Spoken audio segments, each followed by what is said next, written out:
The indestructible truck എന്ന വിളിപ്പേരുള്ള Toyota Hilux 9th gen launch ചെയ്തിരിക്കുകയാണ്.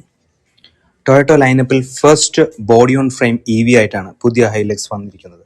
ഐസ് മോഡൽസ് പുറകെ ഉണ്ടാകുമെന്നാണ് ടൊയോട്ട പറയുന്നത്. നിലവിലുള്ള IMV ബോഡി ഓൺ ഫ്രെയിം പ്ലാറ്റ്ഫോമിലാണ് പുതിയ ഹൈലക്സും വന്നിരിക്കുന്നത്.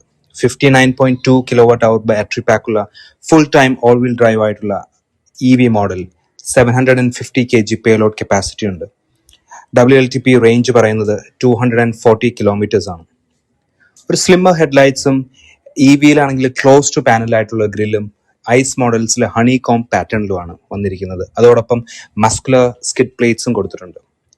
ഓൾ ബ്ലാക്ക് ഇന്റീരിയേഴ്സിലാണ് ടൊയോട്ട പുതിയ മോഡൽ വന്നിരിക്കുന്നത്. അത് മോഡേൺ ടൊയോട്ടയിൽ വരുന്ന ഇന്റീരിയർ സെയിം ഡിസൈൻസ് ആണ് കൊടുത്തേക്കുന്നത്. ആൻഡ് ഫീച്ചേഴ്സും എല്ലാം ഇതിലുണ്ട്.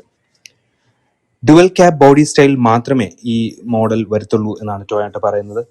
അതുപോലെ ഇപ്പോഴുള്ള സെയിം 2.7 ലിറ്റർ പെട്രോളും 2.8 ലിറ്റർ ഡീസൽ എഞ്ചിൻ ഓപ്ഷൻസിലും അവൈലബിൾ ആയിരിക്കും. 2028 ഹൈഡ്രജൻ വേരിയന്റും ഇറക്കുമെന്നാണ് ടൊയോട്ട പറയുന്നത്.